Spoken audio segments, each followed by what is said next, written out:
Okay, hey y'all. Yeah, a little bit of recap for this week. It's Thursday. I am off because I had a medical appointment this morning, and everything's all good in the hood. And anyway, let's see. Yeah, people were driving like crazy people this morning.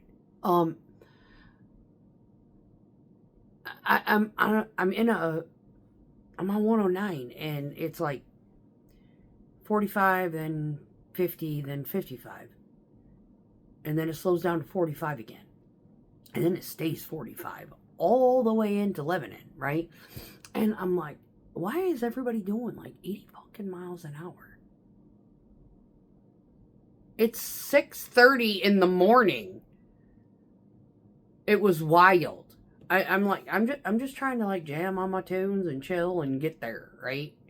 Get there alive. That's my goal. It was absolutely insane. I was like, this is fucking crazy. You know, bumper humper in me and all sorts of stuff. I was like, Jesus, these people just don't care, do they? Anyway, so on my way home, I had to get fuel. So I went ahead and stopped at one of the gas stations that's around the corner from one of our plants. And so I swung in there. I was expecting to see the guy that's actually in charge of that plant. He's been taking a lot of his vacation, I guess, here lately. So I stopped in to see whoever the hell it was that was actually batching. And I was like, he's like, hey. And I was like, you see my tour pack? And he was like, wow, that looks freaking good. I was like, good. And you got somebody's opinion. And then one of the other guys, he's got a custom, he built this thing. Like every nut and bolt went into this bike. He was tinkering with this Sportster, and it's, yeah, he did a great job. He did an absolutely beautiful job. Anyway, so he's like, is that the Indian? And I was like, yep, that's the Indian. He was like, I'm coming. I was like, you can go ahead and look at it if you want. You know, I'm going to go in and talk to dude in there. And so I was looking at the board, and I was like, how bad are they? And he was like, well, they needed people down here. So they started yanking people from dump trucks and whatnot, putting them in mixers, you know, to help us out here. So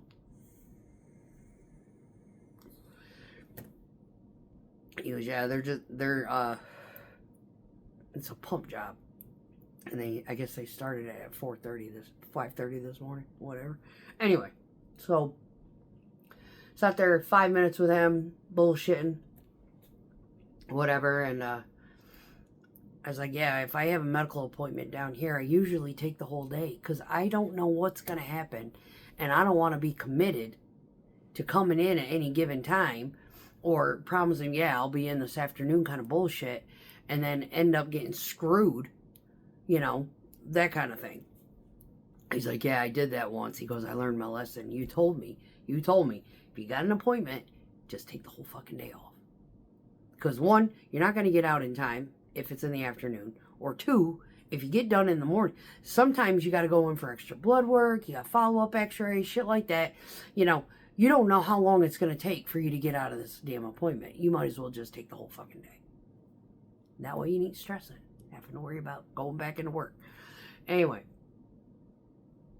So I got home, and I was just shopping for, looking for, I would love some white ones, and I don't know anybody got a digital printer or anything, anyway. I want something to look like an Indian head.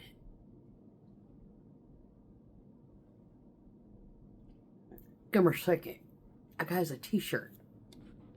I want something that looks kind of like this. Not as detailed, of course, but like miniaturized, maybe about that big. Like 2 of them. To put on either side of the tour pack. I've been looking all over. I can't even, I can't hardly, and all I can find is like the stickers. I want it, even if it's a sticker, to be like that. I'm not that creative. I'm not gonna try to hand draw it out and cut it. Anyway, so yeah, I sat there poking around on Amazon trying to find that. My my buddy who passed away, his mom had given us some of his ashes. I have a little Ziploc baggie full of them. And I also purchased an urn, which I'm wondering where the fuck that is. Because the bell's here. It's an urn bell. So this top piece, but they didn't, this box, it doesn't have the, so I'm going to have to go buy friggin' zip ties or something. It's got the keychain thing. I'm not going to use it as a keychain. He's going on the bike. So this thing unscrews. If you haven't seen these are actually really cool, especially for bikers. You know, if they've been cremated, whatever. I have one for my dad. It's a smooth one. My mom found it. But the thing is this bell, it's got, that hole does not look very big. But anyway, I don't know how much can actually fit in there. Not a lot. But it didn't come with any Loctite. Now my dad's, it came with red Loctite. A little teeny vial of it. And so when you screw it in there, that fucker ain't coming out. And you seal it. Make it waterproof, you know, kind of thing. So this is the bell I got for my buddy's ashes that his mama gave me. And then it comes with a little funnel and a little stabber so you can like kind of like vibrate down in there, you know, so you poke it in there, make sure it gets in there. But and to clean it, you know, to kind of do that kind of number with it. Anywho, no Loctite, so I had to get on Amazon and order that. Let me see where this. I know I ordered the urn. They probably put it in the friggin' mailbox for all I know, because I have not looked at. I haven't tracked any of my orders here in the last couple of days. Small stuff I don't really get. Oh, good, it's arriving today. Good deal. Sweet. Good. I bought, I got this one. It's kind of pretty. It's out for delivery, so. But it's, the art on it is really pretty, and it's like, autumn. It looks almost like autumn in New York. It doesn't look like his bike, but... And it's a little teeny one. It's little guy. So, hopefully, you know, it'll get here today, and then I can transfer some of those ashes, put them in there, and get him put into the china cabinet. And then, save what's left, and get the bell ready tomorrow. And then I'm gonna have to find, I have a zip tie. I know I've got an extra zip tie around here, a little teeny skinny one, that I'll just go buy some. But, yeah, that's been pretty much, this week has been pitiful. One of the things I was talking to the dude about, I was like, this whole week I've slept in my mixer more than I've poured. He's like, you know what? One of the guys was saying something about that too. I was like, it's kind of stupid. I was like, we had all day Monday, all day Tuesday. And yesterday I got off early because of the rain. But Monday and Tuesday was like stupid. 10 hours, did 2 loads. Tuesday, same thing. 10 hours, 2 loads, 3 loads max. And they weren't even full loads. It was like 1 full load and 2 kill-offs. He was like, you're kidding. I'm like, no. I was literally sleeping all day. It was horrible. It was, it was like I couldn't wait to get home, eat, and go to bed. Go right back to sleep. Because sleeping in a mixer is not comfortable, trust me. It doesn't. All it does is open your eyes enough to be able to continue on the job.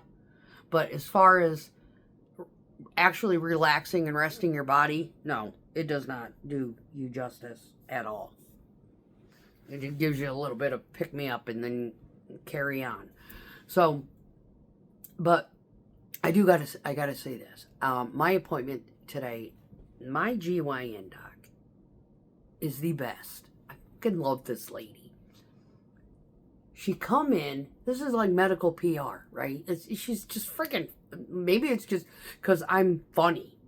I don't know. It's military humor, and I have a medical background. So it's kind of like a little bit of a medical background, right? I'm very adept to understanding medical shit.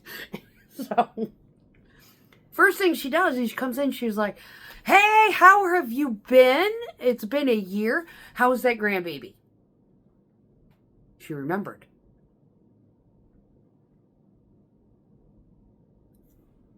My PC doesn't remember shit about me, other than the fact that she knows that I'm very contrary to a lot of PC shit. This doc, she just absolutely wonderful. She was laughing. I shared Haley Morris. I think it's Morris. Might be Norris. Anyway, she's a comedian, and I had just left my cancer screening appointment. I was sitting home. I had to go under anesthesia to do it because I have one of those wacky cervixes that is tilted. My whole uterus is tilted, right? So she couldn't do it in the actual, clinic like they normally do. Most people are able to go through this. It's a little painful, but it's not impossible. Me, anyway. So she had to put me under for this. So I'm home, just recovering from anesthesia. I can't drive for 24 hours, right? Kind of thing.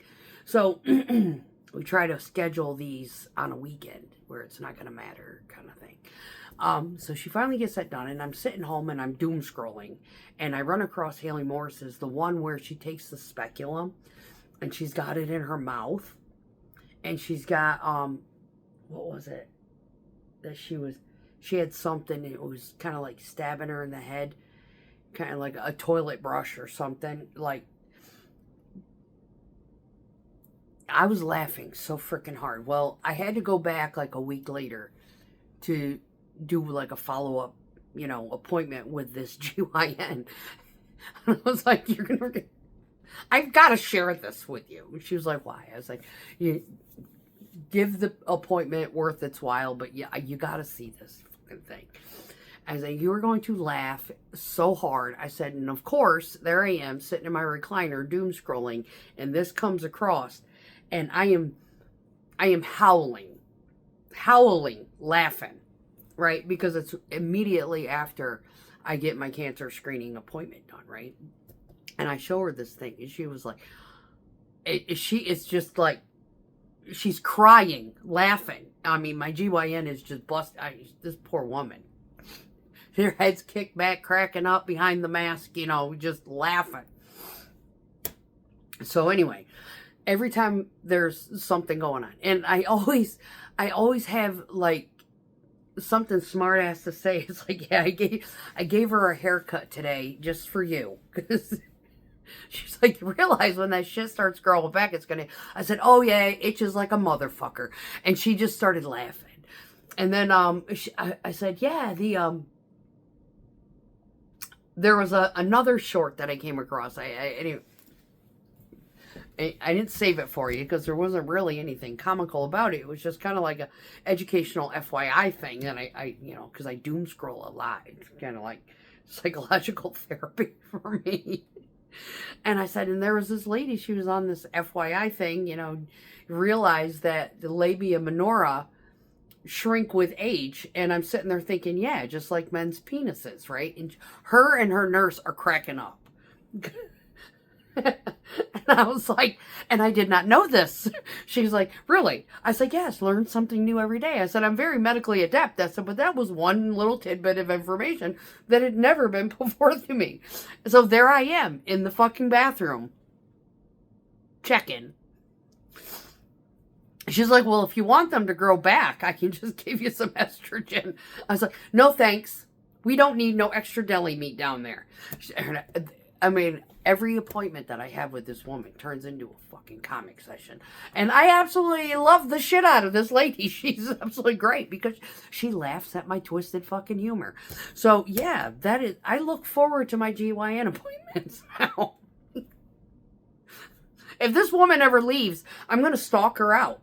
I'm going to be like, no, I don't want a new GYN. I want this one. If she ever goes to private practice, I will fit the bill myself. Just saying. She's worth it. So, in any case, yeah, that's a recap of my week. Anyway, I was like, yeah.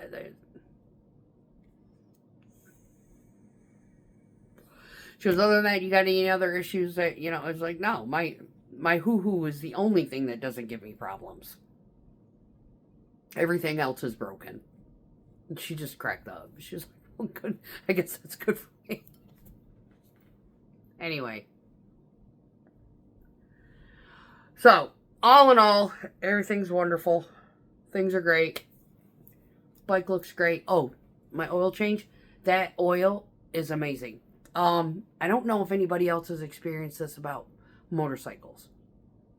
But, you're cruising on the highway and you get it into 6th gear and it feels like it could go up more. Right? The hum, it still seems like it's whining. Like you get it in 6 into overdrive and it feels like it could go up one more gear kind of thing. Anybody else feel? Yeah. I don't know how many biker followers I have on here, but that's what I was experiencing with my Indian. Until I gave it this different oil. It sounds different. Now, a lot of people are like, yeah, they don't pay attention to this kind of stuff. If you're not a gearhead, you don't wrench on shit, you're not tinkering with stuff, you don't do your own oil changes, stuff like that, or you're just not savvy, auditorily to stuff. Like, I can hear when my truck sounds funny. I can hear when someone's vehicle is running in a parking lot. I can hear if the timing is off. It's something my dad taught me, anyway. And I don't know if it's just something, because I'm neurodivergent, I have this capability. I have no idea. But I know that today, while I was riding the bike all the way down there, I hadn't ridden it very much. Not long distance enough to open it up, right? To get it up to like 80 miles an hour in 6, kind of thing. And it doesn't sound like it's stressing and it wants to shift again in 6. Like before. It was strange. It was really strange. And it feels smoother. Like the foot doesn't feel like it's like clicking. Like before, it felt like it would click. I could feel it. Right? It's like butter. I'm like, well, fucking A. Yeah. Glad I put these guys on a subscription. So, I should have the next, and I ordered 2. Another one's supposed to be coming in August, because I'm going to have to do another oil change. after I get back from Idaho. But I'll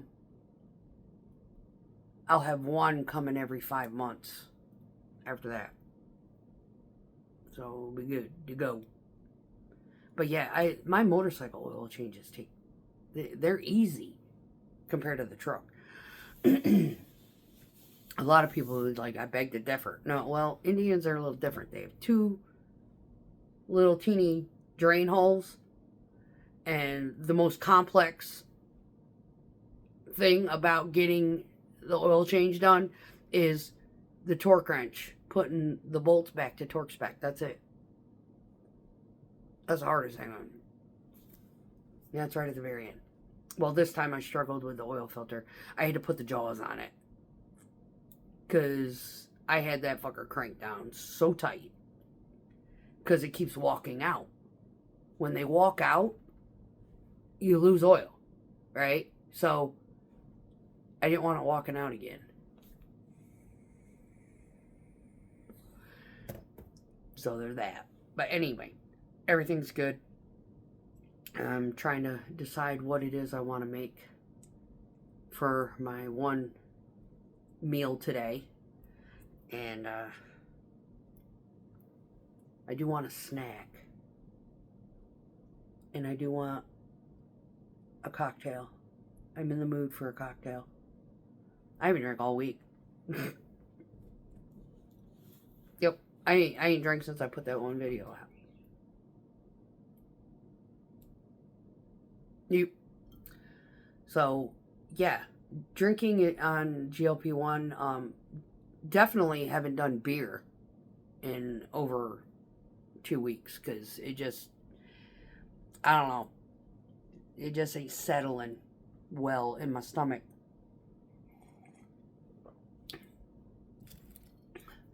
And yeah, GLP-1 tolerance. Oh, week 6 is the worst. This has been the worst week of all of them. Headache. The GLP-1 stifles your appetite, right? So you're not craving anything. So you're eating. I'm eating, and just me. I mean, I'm sure there's other people out there who are just like, yeah, I'm just gonna do, I'm gonna do a liquid diet and keep my glucose levels up, kind of thing, and calorie deficit bullshit, and you drop weight really, really fast. I don't want to drop weight really, really fast. I just want a little bit of a kick in the butt, so it will drop. I just don't want to like shrink and have extra skin and looking all friggin' weird and losing muscle tone kind of shit, right? I need a little bit of oomph because I'm menopausal. And that's where 90% of my weight gain came from. 1, emotional distress, trauma, and menopause. All combined. And of course, I've got this like hypercortisol thing that lasted 3 years from being, like my nervous system was out of fucking control, right? I was like hypervigilant to the max. So all of these different things combined, my metabolism went to shit in a handbasket. So I went on the GLP-1 because I started seeing my A1C climbing from all this crap, right? And I'm like, we nipping this shit in the bud before they decide to try to diagnose me with pre-diabetes. I've always been pretty conscientious of it being something that's kind of prevalent in my family, not to mention heart disease and everything else that is contributed to being diabetic. I'm trying to be a little bit proactive. I don't want to be reactive. And the weight gain and watching the A1C climb and my cholesterol kind of tethering just above 300 and then just about mid 270s. And I'm not really concerned about the cholesterol as much as I am about the glucose control and being hyperinsulinemic and hypoglycemic and all of these other little attributes that kind of foreshadow pre-diabetes. I didn't want to be in the same boat as my sister. So being on the GLP-1, I'm kind of killing a lot of birds with one stone here. And so I have, since January, lost roughly about 17 pounds, give or take. Kind of fluctuates. And I feel really good. Emotionally and psychologically, GLP-1 is fucking awesome for depression. Now, I don't know if I've gone into depth about my particular diagnosis of depression. I have, oh God, what is it called? I can tell you the two factors of it. It's dysthymia and atahonia. But mine is a chronic depression. There is a very significant, like, lack of recognizable gratitude. There is a significant lack of recognizable joy and appreciation. And, you know, these factors, you know, just, I function on a script of life. I work, I pay my bills, I take care of what I can take care of within my means. And if, as long as it's not hurting anybody, I can neglect what the fuck I want. Now, the atahonia comes into play when I have to do things that I used to really love doing, like home remodels and woodworking and things like that. All of my desires for doing any kind of crafty, creative stuff over the years of the depression not being addressed properly. Now, I've changed diet, I've done keto, I've done taken supplements, I do nootropics, everything you can think of, I have tried at one time or another to try to mitigate the depressives, the depressive existence. The GLP-1 has helped with that. The GLP-1 has helped with putting my priorities of just self-care back in order. So, every single day, I am taking a bath. Always took care of my face. That is kind of one thing. I mean, I am more disciplined in taking care of my skin than I am making my bed every day or putting my cleaning on a schedule. This I take care of. Now, I may not get a bathtub while I was depressed and going through all the bullshit after the breakup and the, you know, that crap. But every single day it was wash face, brush teeth, do skincare. Thank God I have dreaded hair, because I don't know where I would have been able to fit that brushing and styling crap into my life. I didn't have the energy to get naked and get wet. You know what I mean, Vern? So, getting that has improved, you know. So, every day, I come in, I get something to eat. As soon as I'm done eating, I hit that bathtub.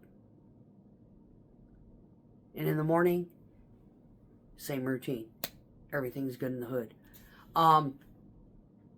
That has improved. I mean, so my depressive condition, because I do have depression, I mean, it ain't gonna go away. It's permanently locked in. And I do take a very low dose Zoloft. I'm supposed to take 25 milligrams of this stuff every day. But my work schedule is so flim-flam, so I take it when I can take it. But it's usually at night. Or right before I lay down to go to bed, kind of thing.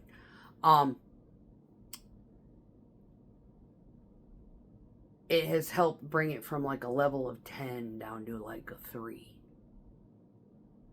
But the dysthymia, where the no joy, no gratitude, no appreciation, that factor, that's still there. It's the mood. It like the GLP-1 helps with mood.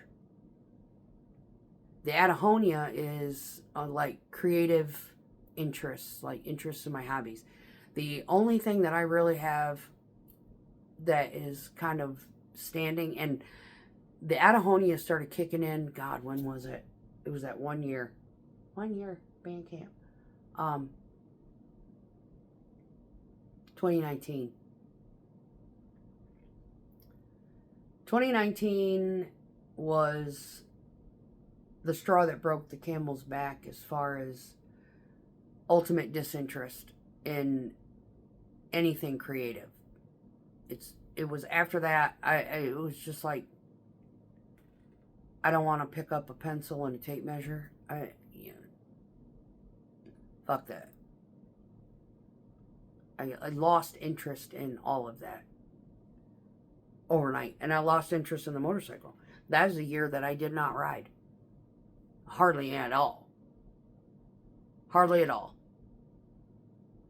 I might have put maybe 600-700 miles on that bike in an entire year.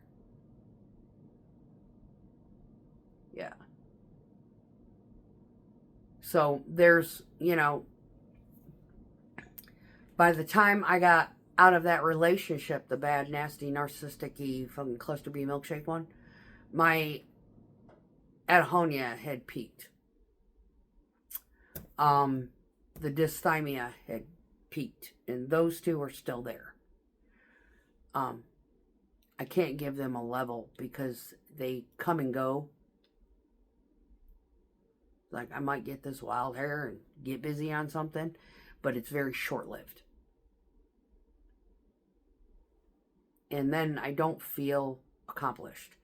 The most accomplished I have felt in like months and weeks is basically just getting both of those oil changes done over the 4th of July. Yeah, that was it. So, I am babbling on. I'm going to get me a cocktail. I think I'm going to do some macaroni and cheese tonight, because that's really what I'm kind of, I got a little bit of chicken. I'm not real sure if I want to, I don't know. And I've been going through these weird taste things. Like, for months, I couldn't stand the taste of beef. It tasted like fucking cardboard. And now my chicken is doing the same thing.